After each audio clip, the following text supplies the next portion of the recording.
Wonderful. Thank you, everyone who has joined today's press conference with the Massachusetts House Delegation.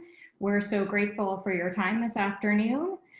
We are going to try to wrap up around 4:45 just to go over the format of the press conference.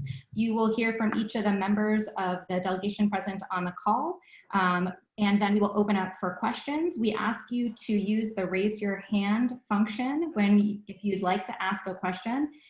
We will then call on you, unmute you, and we ask that you state your name and your outlet. Now I'd like to hand the mic over virtually to Congresswoman Catherine Clark. Thank you so much, and welcome everyone, and thank you for joining today's virtual press conference. We've gathered today to discuss the White House's all-out assault on the post office and the House's immediate steps to defend this vital lifeline for Americans. Americans rely on the post office. It's not a business, it's part of our fundamental infrastructure that delivers paychecks, life-saving prescriptions, unemployment assistance, and other basic necessities. It's a pillar of our democracy that's enshrined in the Constitution. But this summer, Donald Trump and his accomplice, Postmaster General DeJoy, a Republican megadonor, are sabotaging the post office with one objective: to stop Americans from being able to vote. How do we know this? Donald Trump has admitted it himself. Under Trump's direction, DeJoy has taken alarming steps in recent days and weeks, causing mail and package delivery delays. There have also been reports that the U.S. Postal Service has plans to remove over 670 mail sorting machines, which will only increase slowdowns. And this is in the midst of the COVID-19 pandemic, which President Trump has failed to contain, where millions of Americans are relying on the Postal Service to deliver necessities, pay their bills, and stay in contact with loved ones. Carol from my district wrote me recently saying the post office is how my dad gets his Social Security checks, how my sister, a small business owner, mails packages, and how I get needed items during this pandemic. And Karen, a veteran, relies on the mail for her life-saving VA prescriptions. In fact, the VA fills the vast majority of veteran prescriptions through the USPS. Deliveries are made to over 300,000 veterans a day. By playing these dangerous political games with the Postal Service, the President and the GOP are abandoning our veterans and putting their lives at risk. Just today, DeJoy has released a statement claiming he will suspend some of these policies, but that is not good enough. We need a total reversal of the damaging and dangerous procedures he has put in place. This is a crisis manufactured by the White House and President Trump. President Trump and DeJoy have jeopardized the trust of the American people, and the American president is brazenly abusing his power to suppress the vote. We are witnessing the acts of a dictator, not a president of a democracy. And that is why House Democrats are taking action. Along with Representative Pocan, I am leading a letter calling on USPS's Board of Governors to remove Postmaster DeJoy. I'm grateful so many of my colleagues in this delegation have joined this letter as co-signers. And we aren't stopping there. On Saturday, the House will be voting on the Delivering for America Act, which will prohibit changes to the post office operations in place as of January 1st, 2020, and provide the $25 billion of funding to support its services. On Monday, the Postmaster General will come before the House Oversight Committee. We need answers under oath, not in a press release. The House is working to ensure that every voice and every vote is counted, and the post office will be able to continue delivering for the American people. As John Lewis said, the vote is precious. It is the most powerful nonviolent tool we have in a democracy. He was right about that, and we intend to use it. Now I would like to introduce my friend and colleague, the Dean of our delegation, Chairman Richie Neal. Thanks, Catherine, and thanks for your good work. A reminder that ballot access is a fundamental part of a representative democracy. Donald Trump has voted by mail. And also not to miss the point that even in the most grim moments of the Civil War, on those battlefields, there were soldiers in the Union Army who were able to cast votes in the Lincoln-McClellan race of 1864. The American people have voted through pandemics, Civil War, World War I and World War II, and the obstacles that the Postmaster General and the President have put in place are unwarranted and unwise. We should be extending the franchise when it's estimated that up to 40% of the American people would like to vote by mail. In the midst of this pandemic, sufficient notice has been given so that people can take advantage of mail-in voting, and by the president's actions, they're making it harder. Now, in this case, the president acknowledged in another one of his interviews with Fox and Friends that he was distressed that voter turnout might rise, thereby helping Democrats across the country. I don't think that the argument in the year 2020 should be about one party helping or one party or the other being helped as much as it should be about encouraging a fundamental right in our society to cast your vote and to have your voice heard. So I want to thank Catherine for being instrumental in bringing this about. I'll be in Washington with the rest of the delegation on Saturday morning when we'll have a chance to put in place that $25 billion that the Postal Service needs. And the last metaphor that I want to use for everybody, particularly those of us in New England, would understand. It's that cold winter day when we are reassured when we see those footprints in the snow. That's what the Postal Service does. It's reliable, it's reassuring, and it's confidence building. Let's keep the post office working for all members of the American family. Thanks, Catherine. Thank you so much, Chairman Neal. And now we will turn it over to another chairman in our delegation, Chairman McGovern. Jim? Yeah, well, thank you, Catherine, and it's great to be with all my colleagues. First, let me say that Louis DeJoy should resign effective immediately. He's a poor excuse for a public servant.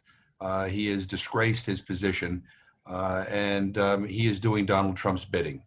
And let's make no mistake about what we're faced with right now. I mean, this is a 5-alarm fire for our democracy. And Trump is doing what he always has done in his business and in his politics. He's trying to cheat again. He's trying to disenfranchise voters from participating in the next election. You know, Catherine, you mentioned John Lewis, who talked about the vote being a precious right. He also talked about the vote being a sacred right. You know, he almost died in his struggle to get the Voting Rights Act passed and signed into law. And we have a president in the year 2020 who, rather than kind of building upon the work that John Lewis and so many others did to protect the vote and to expand people's right to vote, we have a president who's going in the opposite direction, deliberately trying to disenfranchise people. And it cannot be tolerated. This is a serious moment in our history. And we have to realize it. I mean, Donald Trump has done a lot of stupid and crazy things, but this is dangerous. Basically trying to rig an election by making it more difficult for people to vote in the middle of the COVID-19 pandemic, when he knows very well that for people to stand in line for hours, to be with groups of people for a long time is dangerous. And, you know, you shouldn't have to risk your life to vote.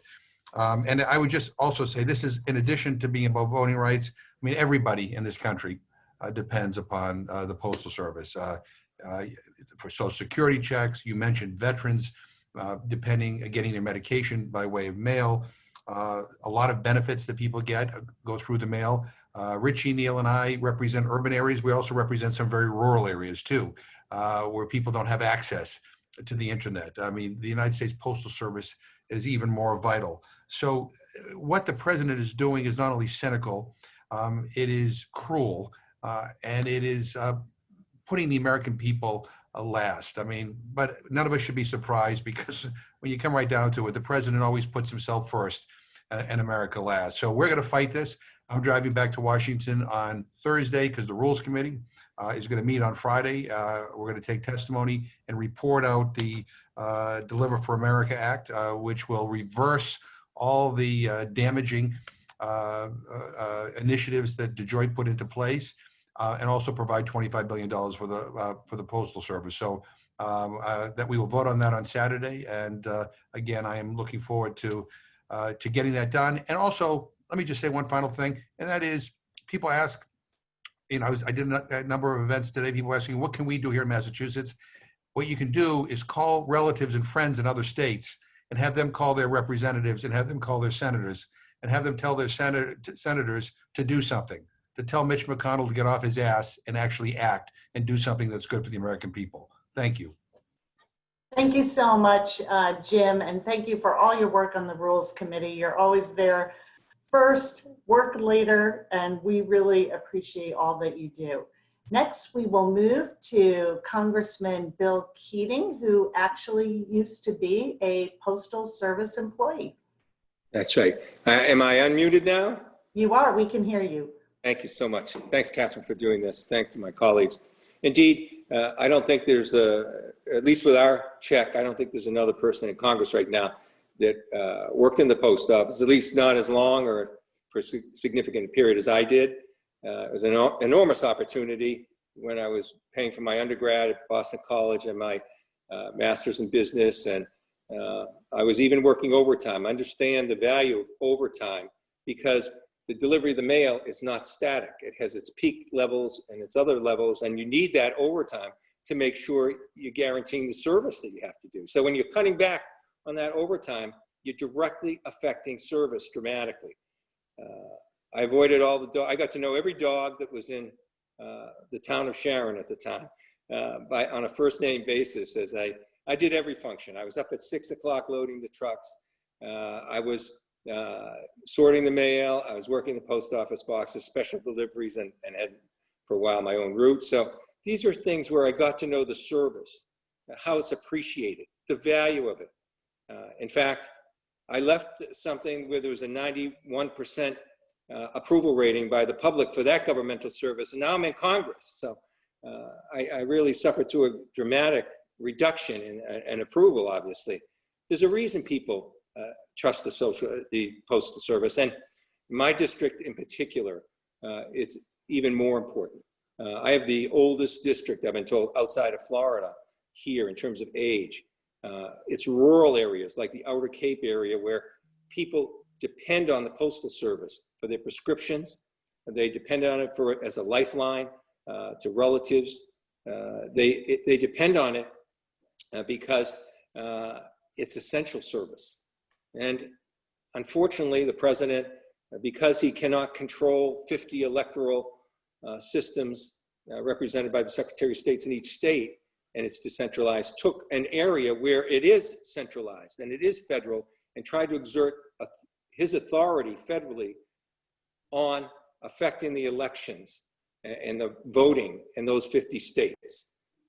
We're going to come in and correct that. They're backtracking already, but I hope that people realize the value of the Postal Service. These are VJ letters from my father, sent it to his mother during World War II. It was an essential way for the people serving us in the military to have the message get back home. It's the way people were notified that their sons and daughters were safe and they could be secure. The same thing occurs now, whether it's a manufacturer's rep that depends on their samples to come in so they can do their business, whether it's every person that's a veteran receiving their prescriptions from the Veterans Administration. Every single prescription goes through the U.S. Postal Service. Whether it's businesses that just need it to function on a day-to-day basis. This is critical in our area. We're experiencing, and I sent the Postmaster General a letter myself today, because in Martha's Vineyard, we're seeing how dependent people are. They're 40% higher than their peak levels. People are waiting 2 hours right now just to get in their postal boxes. And the delays are enormous because on that island, because of access, they're depending on the Postal Service. And that's without talking about the issue, the democratic issue of voting. So this is critical. I can speak from my own experience, how people look forward to it, how they waited when I was late with the mail. They knew it. When I was early, they were surprised and pleased, but they needed that service. They still do, even in the era of the internet. So I hope we can rectify things. Clearly, the public is behind us. And I think when we come in this weekend, hopefully we'll be able to seal the deal and make sure we put that guarantee forward. So I want to thank you again, Catherine, for doing this. Thank my colleagues and thank the public for speaking up. Clearly, they are making a difference on this issue. Thank you so much, Bill. And now we will hear from Congressman Joe Kennedy. Madam Chair, thank you. And thank you to my colleagues, and Catherine, thank you for pulling everybody together here to have this important conversation. Couple of points to make here, and obviously echo the sentiments of our colleagues here. But first, we got to get some answers. We got to be absolutely explicit about what President Trump and Mr. DeJoy are doing right now, which is actively and openly committing election fraud through voter suppression. They are putting lives at risk. They are jeopardizing our economy and the basic services that so many millions of Americans have come to expect. It's unemployment checks, it's paychecks, it's prescription medication. And you delay those by days or over a week, there are going to be drastic consequences for American families around this country. And to take an additional step back, understanding that the House of Representatives has already passed a bill with $25 billion of support identified by the Board of Governors that is necessary in order to support the Postal Service. The fact that President Trump is refusing to move that bill, refusing to pass this relief, not only is he damaging our democracy by undermining our access to a ballot box in the midst of a global pandemic, he's destroying our economy and our healthcare as well, trying to target all three at the exact same time, because he is afraid of what will happen if Americans are able to get to the polls and make their voices heard. That is a stunning admission by a president of the United States, to be so afraid of the public is to try to undermine multiple aspects of our society and our democracy all at once. And so we need answers. We're looking for answers for as soon as this weekend and early next week. We need to make sure that the post office walks back some of these reforms that they're putting in place, particularly as there's over 1 million vote by mail applications that have already been made in Massachusetts alone in preparation for the upcoming primary. There's an urgency here, obviously, for the September 1st election, but across our country in preparation for November 3rd. And I salute our colleagues for the work that they are doing and will do, and look forward to joining them in those efforts. Thank you. Thank you so much, Joe. And now we will hear from Congresswoman Lori Trahan. Thank you, Catherine. I'm so grateful to serve alongside each of the members of this delegation and participating in this important discussion. You know, I'd like to start off by just stating what I think is the obvious. Louis DeJoy should have never been tapped for Postmaster General to begin with. His top qualification to run the Postal Service was being a donor to the Trump campaign. And since being appointed, DeJoy has refused to divest between $30 and $75 million in equity in his former company, which is a U.S. Postal Service contractor. And he recently bought stock options for Amazon, a U.S. Postal Service competitor. So I do echo what so many of my colleagues said, in that he should resign effective immediately. And frankly, a career postal worker should take over in his absence. We've heard a lot about the Delivering for America Act, urgent legislation that we're all eager to return to Washington to pass in the House this Saturday.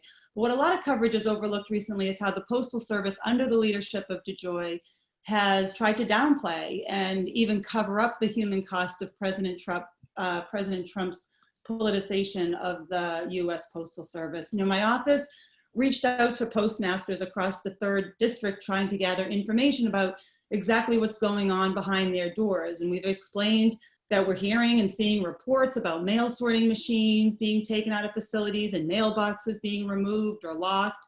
But we haven't been able to get a response because the leadership of the Postal Service is blocking postmasters from talking to congressional offices like mine. Instead, we've been referred to a PR specialist in Boston who refers us to a government affairs person in Washington who we're still waiting on answers from. So it shouldn't be this hard to get answers to the questions that my constituents have been asking for weeks.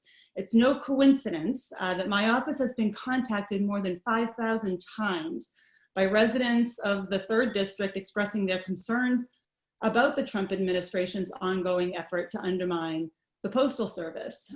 Folks are aware that DeJoy's decisions to delay mail deliveries, which he's now trying to walk back, has the ability to cost those who rely on the timely delivery of prescription drugs, Social Security benefits, and paychecks, cost them their livelihoods, and in some cases, their lives.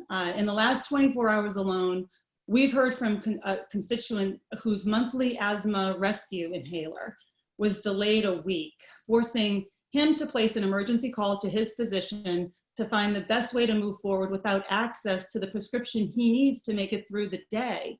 And another constituent from Lunenburg told me she called in a refill of her prescriptions just last week and that the pharmacy flat out told her not to use the US Postal Service due to delivery issues and urged her to pay extra for FedEx. I heard from a veteran who expressed grave concerns about receiving his VA benefit, his VA prescribed medication, through the US Postal Service. And we know that these concerns aren't unique to him or even to the Commonwealth for that matter. In fact, DeJoy's actions have the ability to endanger the health and the well-being of millions of veterans in America, 4 out of every 5 of whom receive their medications by mail, usually within a 3 to 5 day window.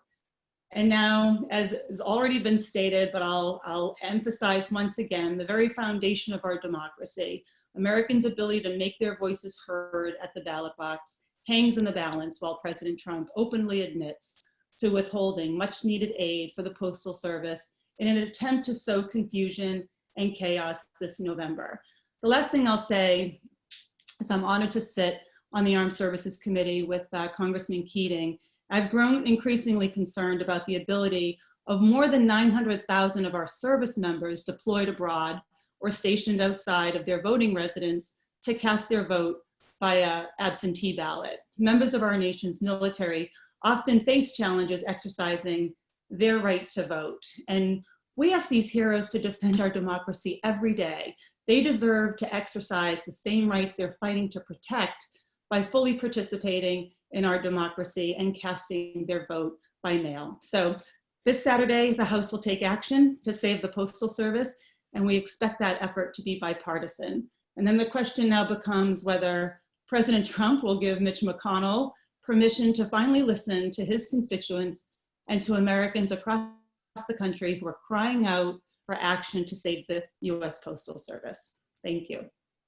Thank you so much, Lori, for joining us today. And I believe that we have Representative Lynch on the phone. Are you with us, Steve? I can see your mute button is still on. Hello there. Hello there, we can hear you. Okay, great. Thank you. I've been going for the call. I don't know what's up with the phone, but I agree with everything my colleagues have said. I spent a lot of time with the press this morning at 2 events at the General Mail facility in South Boston and then also in Brockton. So the press has already heard from me probably more than they want to. But since those events this morning and this afternoon, DeJoy, Postmaster General DeJoy has come out with a statement, a press release that implies that he's relenting, but he is not. If you read the language there, he's saying that the machines will stay where they are, but he has already removed the machines. He's removed 6 of the high-speed delivery barcode sorters from the GMF in South Station. Each of those handles about 120,000 pieces of mail per shift. They actually have a capacity of 32,000 pieces an hour. He's removed 3 of those big machines from Central Mass, Jim Mcgovern's district. I know he talked about that this morning. And he pulled out 2 machines in Brockton, which is another big distribution center, not only for Massachusetts, but also for Rhode Island. So if he leaves them where they are, which is he pulled them out, and these are not plug-and-play machines, it's going to take a while to get them back in, set up and running. They're very high speed and very sensitive. And until he does that, until he restores those machines, we don't have a viable postal delivery system. And he's done this across the country. He's also said he's going to use overtime as he deems necessary. That's he's already said they don't need overtime. So really he's playing with us now. And so I'm just, advising my colleagues, this fight is not over. So we got to do our thing on Saturday, and I appreciate that. But the Senate lately has been a place where ideas go to die. And, if they send it over there, we're going to have to, I really do believe that legal action will be necessary. And I know that the attorneys general are getting together, and Maura Healey's part of that. And I'm very happy with the work she's doing. But I really do think, it's going to have to be a situation where we go to the court and, get some type of restraining order or equitable action to require, the president not to obstruct delivery of the ballots for this election. So I just, I wish it were different. Maybe, so he's supposed to, DeJoy's supposed to be before our committee on Monday. And I hear that he's going to the Senate before he goes before us. So maybe there's we can clarify this and put more pressure on to make sure that those machines are restored. But it's not going to be easy. And we got 2 weeks before the Democratic primary in Massachusetts, and then to make sure this is all straightened out by November is a real challenge for us. So with that, I yield back, and I really appreciate Catherine and Richie especially putting this all together. Thank you for your leadership. Bye.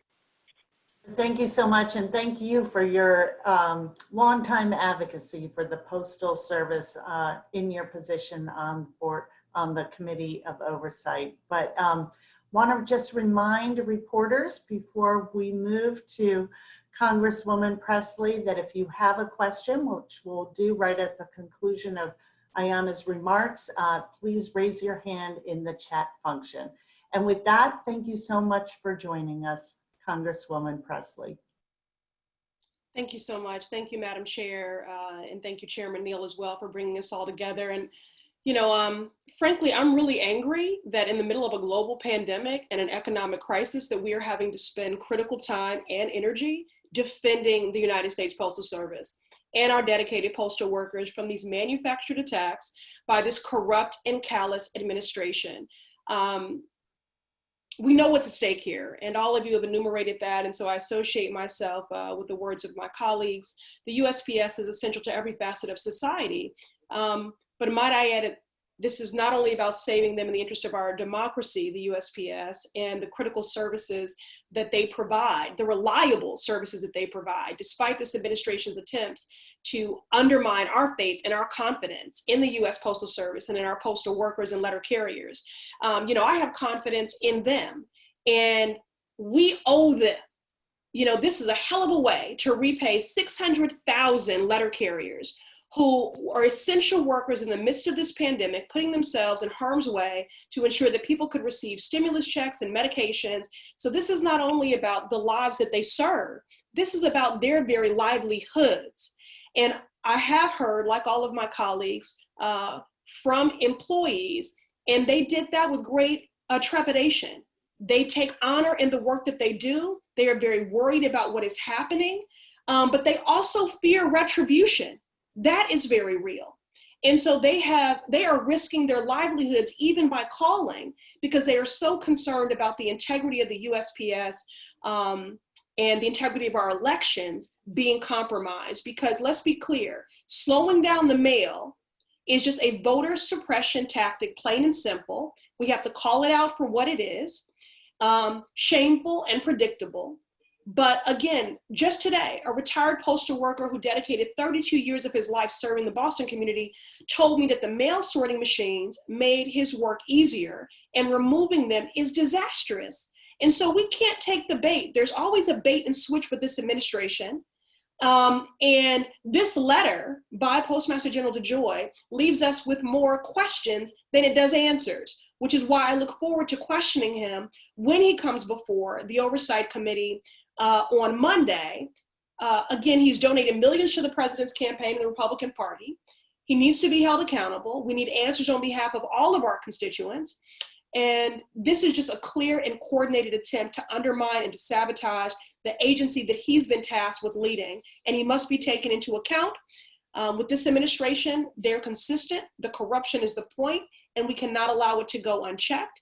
I also just want to lift up another constituent, a letter carrier in Everett, who is worried not only about the state of the Postal Service, but also about her livelihood. We know that women and people of color and our veterans make up a disproportionate amount of the USPS workforce, and an attack on them is an attack on economic security, the prosperity of our communities. It is an attack on working people. And so we've got to fight this. We've got to fight like our economy, like our democracy, and like our country depend on it, because they do. And now we'll turn it over to questions. Thank you so much, Ayanna. We too look forward to your questioning of Postmaster General DeJoy. It'll be quite a day for him. Catherine, if you could see if there are questions from the reporters on the call. Great, thank you. If you are joining us and are a member of the media, please use the raise your hand function if you'd like to ask a question, and we will call on you.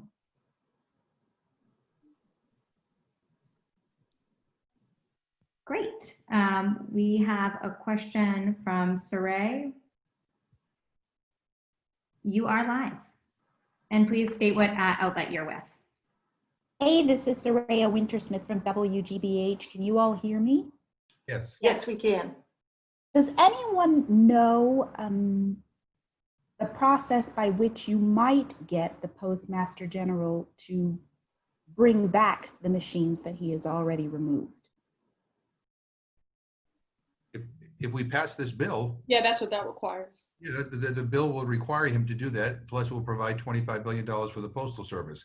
So we need to pass the bill on Saturday, and we need to get the Senate to pass it as well. And, you know, I wasn't, you know, I suggested that, you know, people who want to know how to help call their friends and relatives in other states, because I want to make sure that Republican senators, many of them who are up for re-election, are hearing from their constituents like we are. That's I mean, right.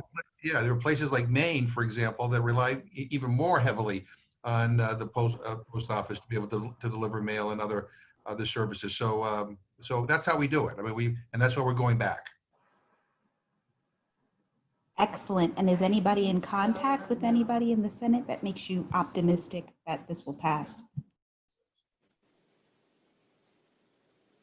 I think we can say that we are not very optimistic about the Senate in general, but what we've seen today with this announcement from the Postmaster General, that they may not be listening to the House, but they are listening to the American people. That's right. And they know that there is outcry over this.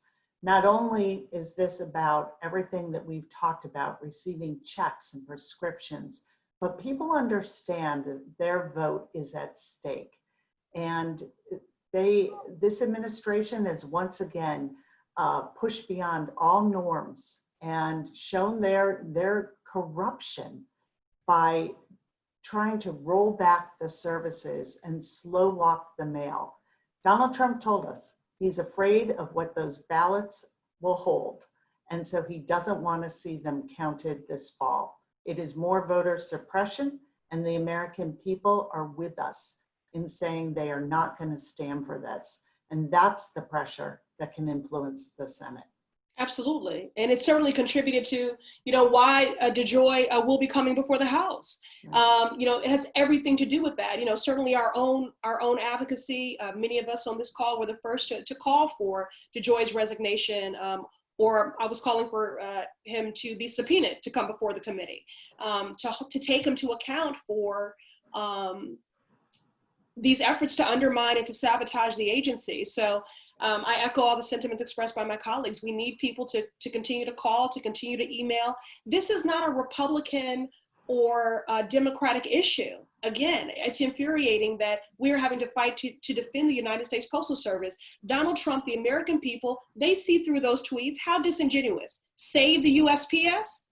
All Mitch McConnell had to do was move the HEROES Act off his desk, which had $25 billion in emergency funds for the USPS.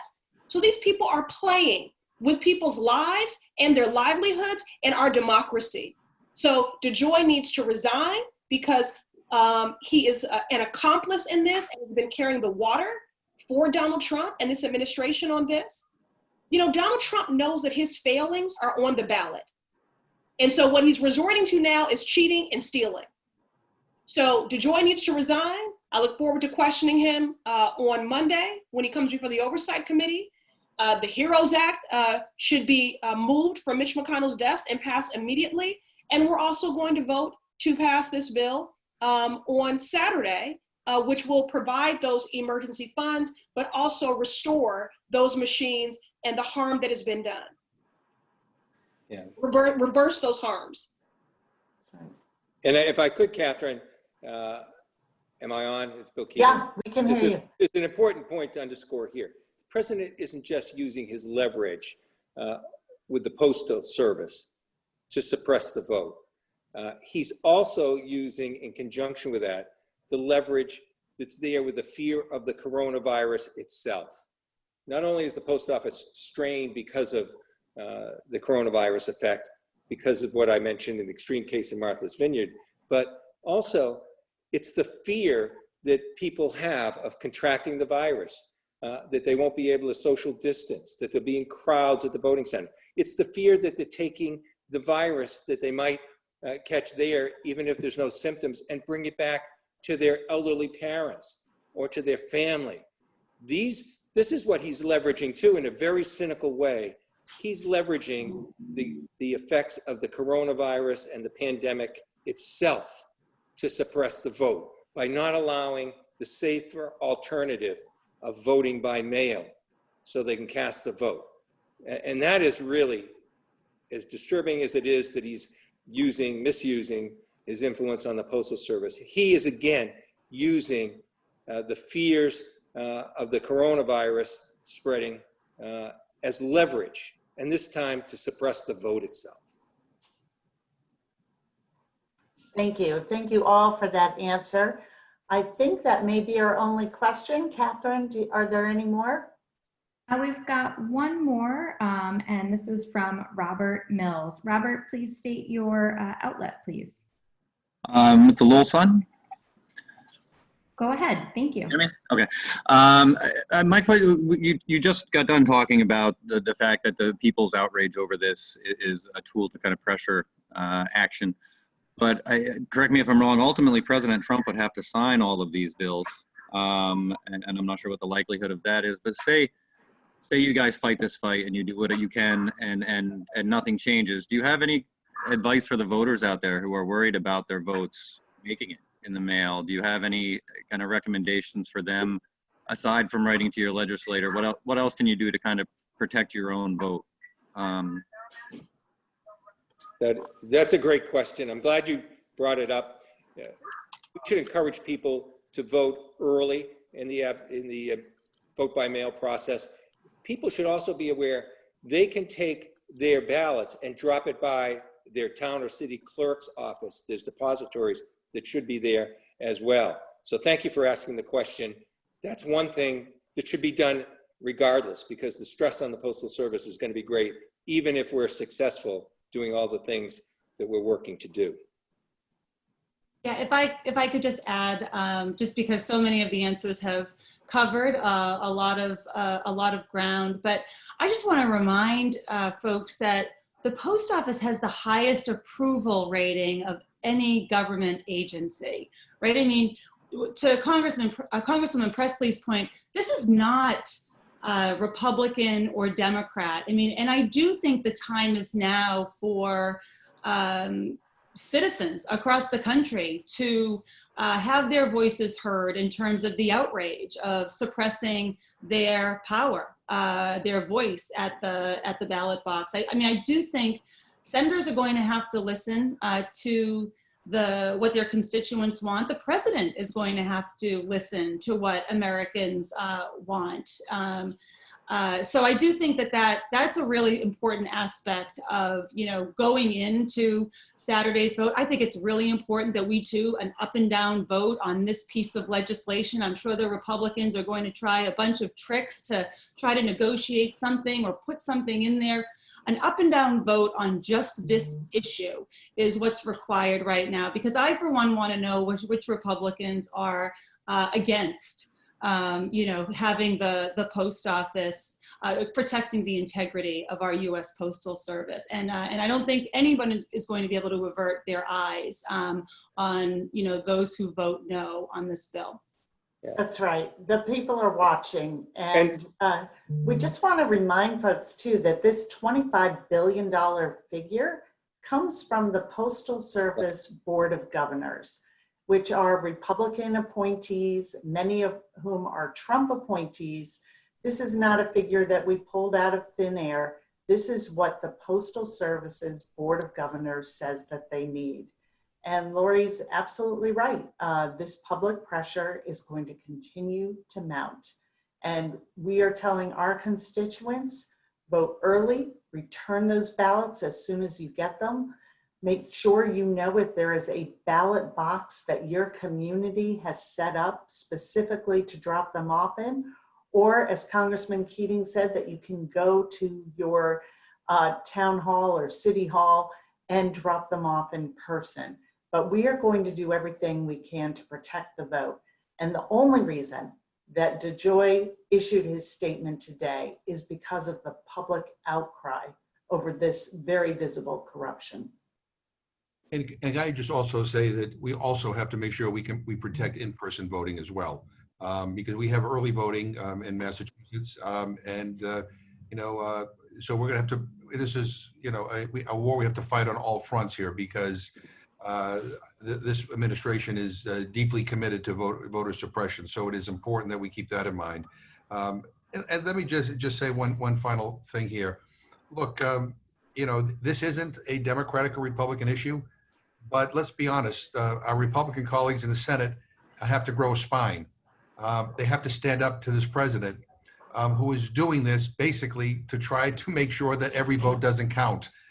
So it's not enough to express concern. It's not enough to say, oh, I like the post office, or, pose for a picture in front of, one of your post offices. I mean, this is, if we really are truly dedicated to protecting the vote, if we believe that the vote is precious and sacred, then everybody, Democrats and Republicans, have to stand up and fight against what this president and his postmaster is doing. Thank you so much to everyone on this call, to my incredible partners in this delegation, for this fight for the people, and to make sure that the Postal Service, this pillar of our democracy, continues to be able to meet the needs of our constituents and of all Americans. Thank you so much for being with us. We really appreciate your time. We'll see you on Saturday. Thank you. Bye.